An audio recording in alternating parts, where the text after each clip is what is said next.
Hi, welcome to the video example on problem 10.19 on page 370. It's an example of how to use the t-statistic to do a hypothesis test and a confidence interval. The problem reads as follows. You have a family of four from America and they're thinking about going to transferring to a different foreign city. Their lifestyle in the United States is roughly $75,000 a year, and they want to compare it to other foreign cities so they can maintain their living standard. They compare two cities, Toronto and Mexico City, and find that the average living allowance is $64,000.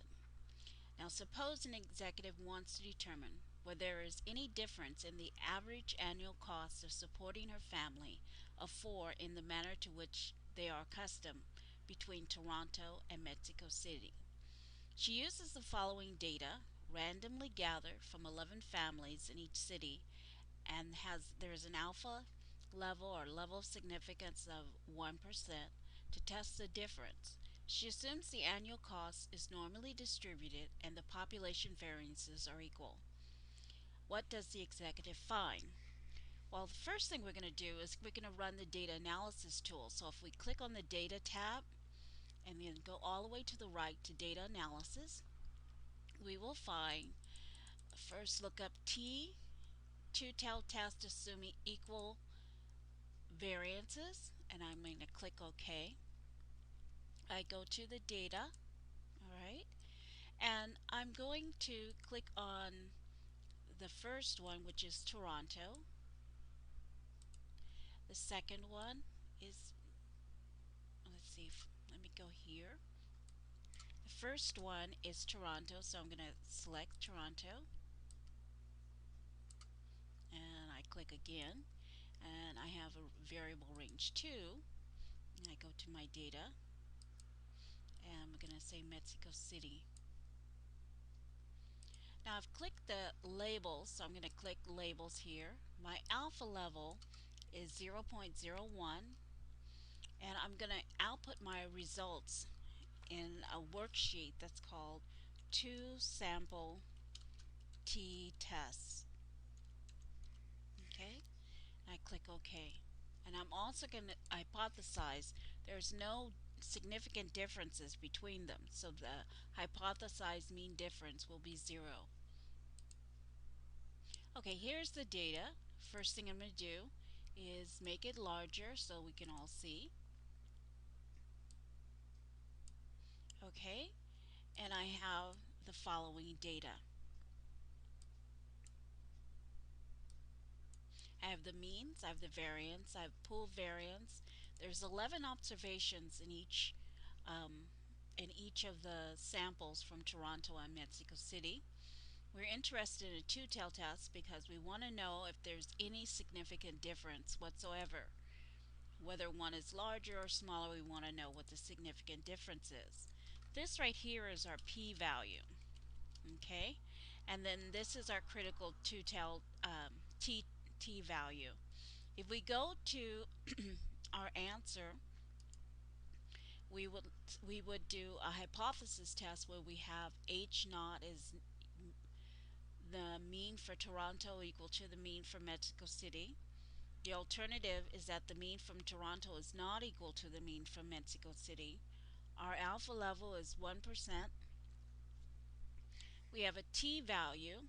If we go back to our sample here, our t-value here is 4.95. So if we look here, we have a t-value of 4.95, degrees of freedom 20, and our p-value of 7.6275 e to the negative 5, which is roughly 0.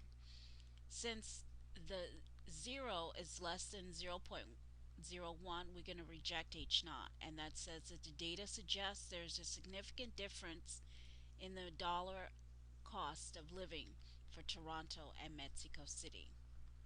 If we go back to the problem, the last part of the problem says use the data from the previous table to construct a 95% confidence interval to estimate the difference in average annual costs between the two cities.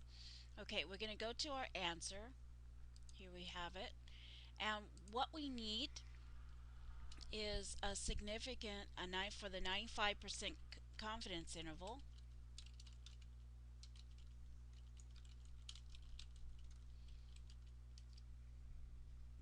We need the difference in the means. Okay, and to find that, I'm going to say equals, and I'll go to the mean for Toronto, and I'll subtract the mean for Mexico City. Okay, next,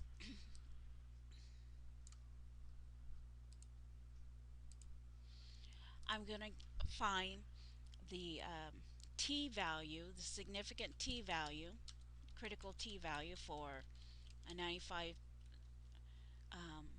confidence interval with degrees of freedom equal to 20, and that's going to be 2.086 from the table in the back of the book. And then we need a standard deviation. Okay, and that's going to be equal to the square root of our pooled variance times 1 over m, 1 divided by the sample size for Toronto, and 1 divided by the sample size for Mexico City. Okay, and then we're going to come up with a lower range, lower limit is equal to the difference in our means minus the critical t-value times the standard deviation.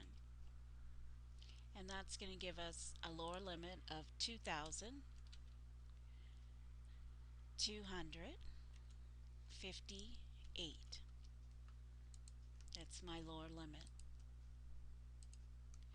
My upper limit will be equal to the difference in the means plus the critical t-value times the standard deviation, 5,542.